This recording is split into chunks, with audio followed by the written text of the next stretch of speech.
पर सत्ता को लेके होड़ मची रहती है, सत्ता पाने को लेके बोला जाता है।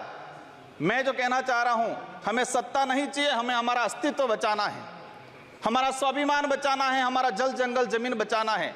और देखा गया देश के अंदर आदिवासी समुदाय जल जंगल जमीन की बात करता है तो उसको नक्सलवाद का ठप्पा दे दिया। आज आदिवासी समुदाय कोई ईसाई धर्म अपना रहा है, कोई हिंदू धर्म अपना रहा है, अलग अलग जगह बटा हुआ है। आदिवासियों की आइडेंटिटी, उनकी पहचान खत्म हो रही है। आदिवासी समुदाय अपनी पहचान बचाने को लिए लड़ रहा है और लंबे समय से कह रहा है कि आदिवासियों की अलग से जनगणना कॉलम होना चाहिए, धर्म कोड होना चाहिए। हम कहते हैं हमें किसी धर्म में नहीं रहना है, हमको आदिवासी हैं, आदिवासी रहने दिया जाए।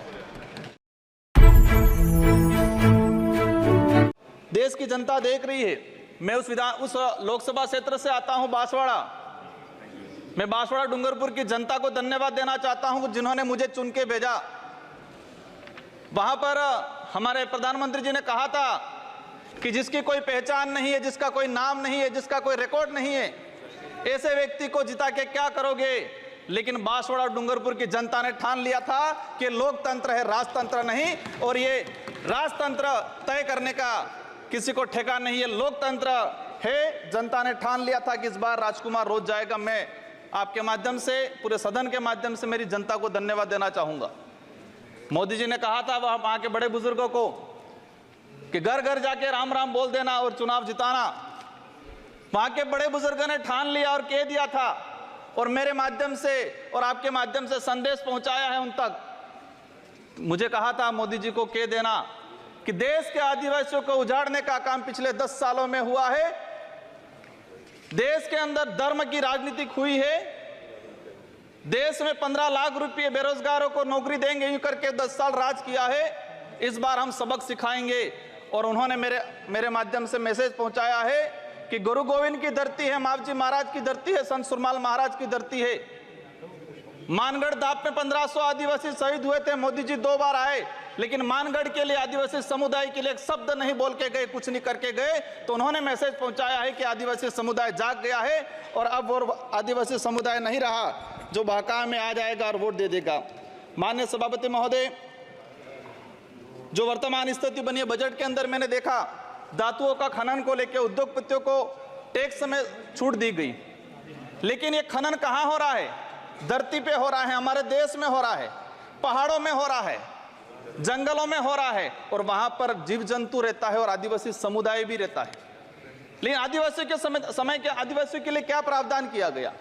आदिवासी इलाके के अंदर देखा जाए, आदिवासी समुदाय बैठा हुआ है, उसको जमीन का पट्टा नहीं मिला हुआ आज तक, आजादी से पहले से बैठा हुआ है, लेकिन वो जमीन की बात करेगा।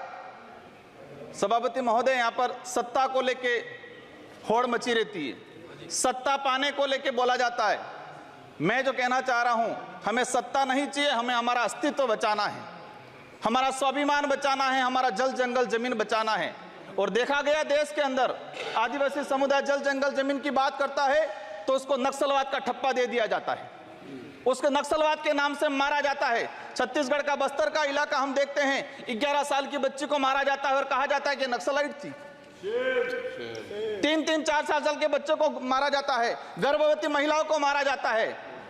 आदिवासियों की, जब भी आदिवासी समुदाय अपने हक अधिकार की बात करता है तो उसको नक्सलाइट का ठप्पा लगाया जाता है। सभापति महोदय, आदिवासी समुदाय को या एससी समुदाय को फ्री की योजना, हम कहते हैं हमें फ्री की योजना मत दो, हमें हमारा हक दो, जल जंगल जमीन का मालिकाना हक दो। और संविधान के अंदर शेड्यूल 5 के अंदर, शेड्यूल 6 के अंदर जो रिजर्वेशन पॉलिसी लागू की है उसको धरातल पे लागू किया जाए। माननीय सभापति महोदय, मैंने देखा है भाजपा अलग अलग राज्यों में अलग अलग चीज कहती है, कई जगह कहती है बीफ खाओ, कई जगह मत खाओ। हमारे आदिवासी समुदाय को लेकर एक धर्म कोड की लंबे समय से मांग चल रही है कि आदिवासी समुदाय को अलग से धर्म कोड दिया जाए। आजादी से पहले 1871 से लगा के 1951 तक अलग जनगणना हुई है।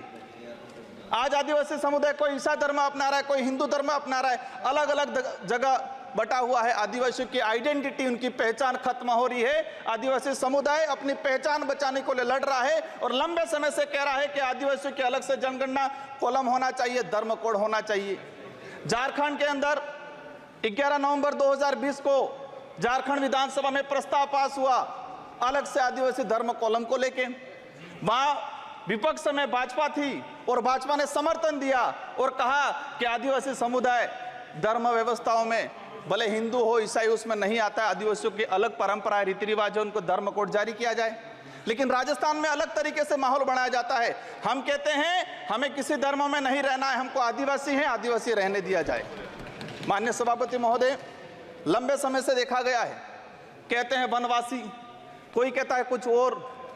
हम कहते हैं हमारी जो आइडेंटिटी है, हमारा जो देखा गया है कई बार कि जो व्यवस्था बनी है उस व्यवस्था के अंदर हम कई बार कहते हैं हमें कुछ मत दो एजुकेशन को लेकर।